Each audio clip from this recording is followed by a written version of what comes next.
कहानी शुरू होती है श्रीधर नाम के एक नौजवान से, जो शरीर से बहुत ही हट्टा कट्टा और लंबा चौड़ा था। गांव में वह अपनी मां के साथ रहता था।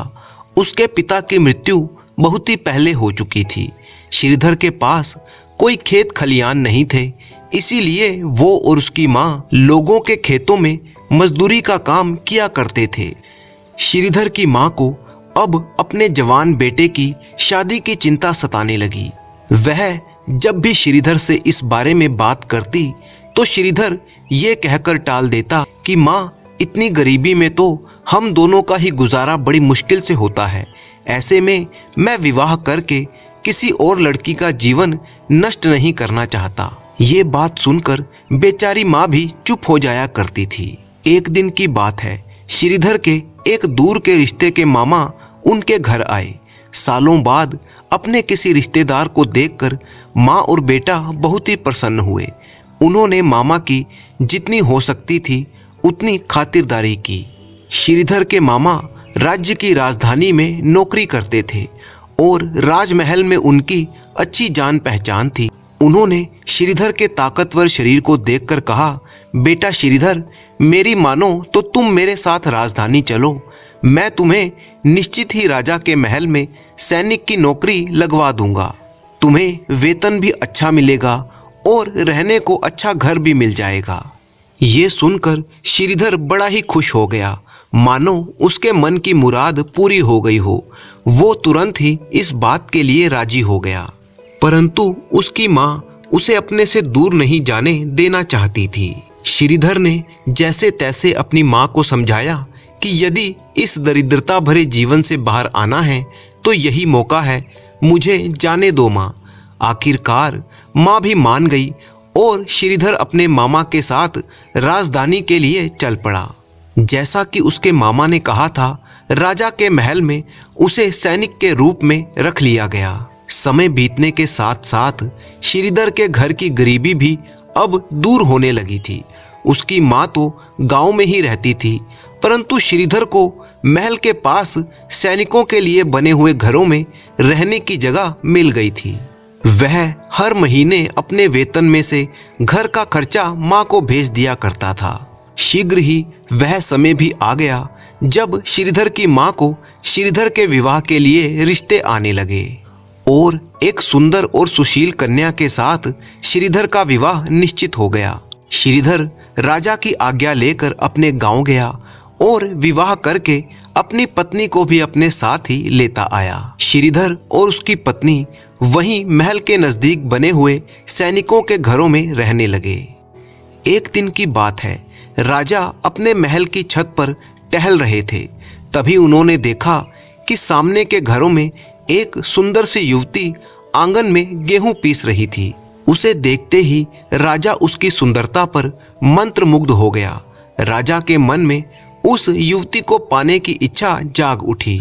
उसने तुरंत एक दासी को बुलाया और उस सुंदर युवती की तरफ इशारा करके पूछा, वो कौन है?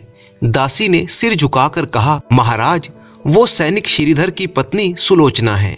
राजा ने दासी को जाने के लिए कहा और फिर नीचे अपने कमरे में आ गया।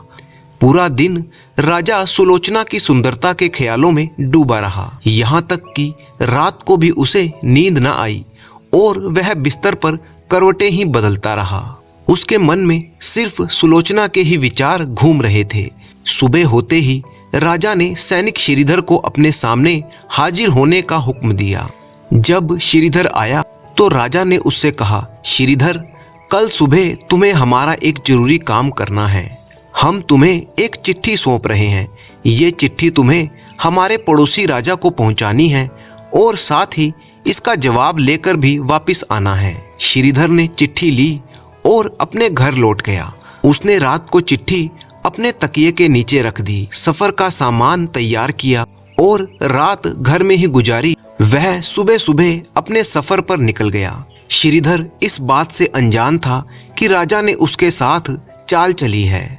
इधर जैसे ही श्रीधर आंखों से ओझल हुआ, राजा चुपके से श्रीधर के घर पहुंच गया और धीरे से श्रीधर के घर का दरवाजा खटखटाया। श्रीधर की पत्नी ने कहा, कौन है? राजा बोला, मैं हूँ राजा, तुम्हारे पति का मालिक। तो उसने दरवाजा खोला। राजा अंदर आ गया। श्रीधर की पत्नी सुलोचना ने हैरान होकर कहा, आज महाराज हमारे गरीब खाने में कैसे आए? राजा ने कहा, मैं यहाँ पर मेहमान बनकर आया हूँ। राजा की बात का मतलब समझकर सुलोचना ने कहा, मैं ईश्वर को साक्षी मानकर कहती हूँ कि आपका यहाँ पर इस तरह से आना ठीक नहीं है। राजा ने गुस्से से कहा, ए लड़की, ये तू क्या कह रही है? शायद तूने मुझे पहचाना नहीं। मैं राजा हूँ, तुम्हारे पति का मालिक।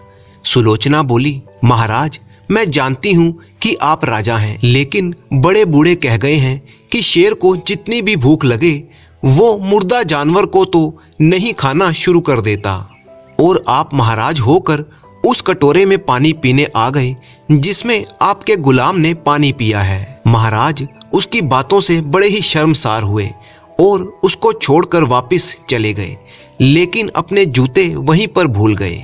इधर श्रीधर को आधे रास्ते में याद आया कि जो चिट्ठी राजा ने उसे दी थी वह तो घर पर ही तकिए के नीचे छूट गई है।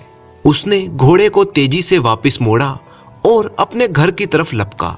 श्रीधर अपने घर पर पहुंचा।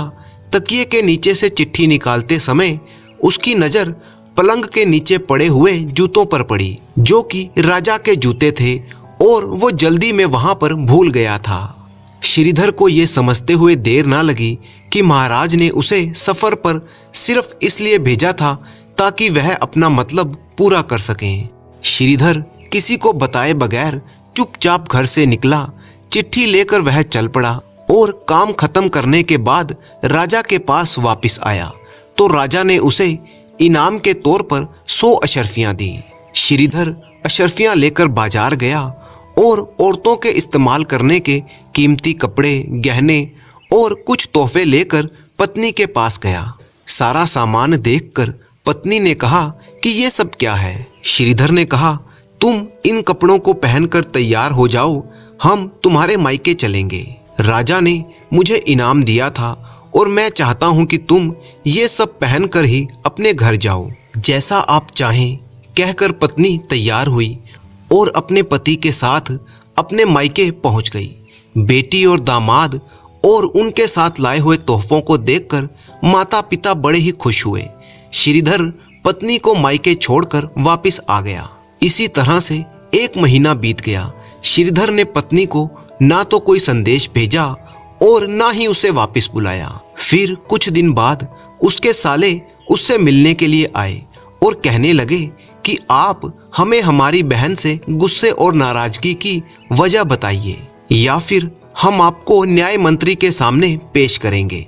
श्रीधर ने कहा, तुम चाहो तो जो मर्जी कर लो, लेकिन मेरे जिम्मे उसका ऐसा कोई कर्तव्य नहीं है जो मैंने पूरा ना किया हो। वह लोग अपना मुकदमा न्याय मंत्री के पास ले गए। न्याय मंत्री ने श्रीधर को बुलाया। न्याय मंत्री उस समय राजा के पास बैठा हुआ था।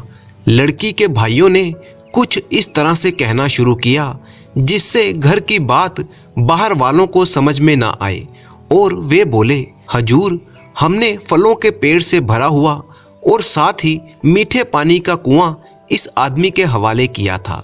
इस आदमी ने हमारा बाग उजाड़ दिया और सारे फल खा लिए, पेड़ काट दिए। न्याय मंत्री ने श्रीधर की ओर देखा और पूछा, हाँ तो लड़के, तुम क्या कहते हो? श्रीधर ने कहा, न्याय मंत्री जी, जो बाग मुझे दिया गया था वह उससे बेहतर हालत में मैंने वापस किया है। तो लड़की के भाई बोले, हम उनसे बाग वापस करने की वजह जानना चाहते हैं। न्याय मंत्री ने कहा, हाँ तो श्रीधर, तुम इस बारे में क्या कहते हो? श्रीधर बोला, हजूर, मैंने बाग किसी नफरत की वजह से नहीं छोड़ा, बल्कि इसलिए छोड़ा कि एक दिन जब मैं बाग में आया तो उसमें शेर के पंजों के निशान देखे, तो मुझे खौफ हुआ कि शेर मुझे मार डालेगा। इसीलिए शेर के डर की वजह से मैंने बाग में जाना बंद कर दिया। राजा जो वहां पर बैठा हुआ ये सब कुछ सुन रहा था, वह उठकर खड़ा हो गया और कहा, श्रीधर, अपने बाग की तरफ तुम बिल्कुल निश्चिंत हो जाओ। ईश्वर की कसम, इसमें कोई शक नहीं कि तुम्हारे बाग में शेर आया था, लेकिन वह वहां पर ना तो कोई असर छोड़ सका, ना कोई पत्ता तोड़ सका और ना ही कोई फल खा सका। वह वहां थोड़ी देर रहा और मायूस होकर लौट गया। और मैंने कभी तुम्हारे बाग के इर्द गिर्द लगी मजबूत दीवारों जैसी दीवारें नहीं देखी। ये सुनकर श्रीधर का संदेह खत्म हो गया। वो अपनी पत्नी को वापस लेकर अपने घर लौट गया। ना तो न्याय मंत्री को पता चला और ना ही किसी और को कि आखिर माजरा क्या था। इस तरह से घर की बात बाहर वालों तक नहीं पहुंची।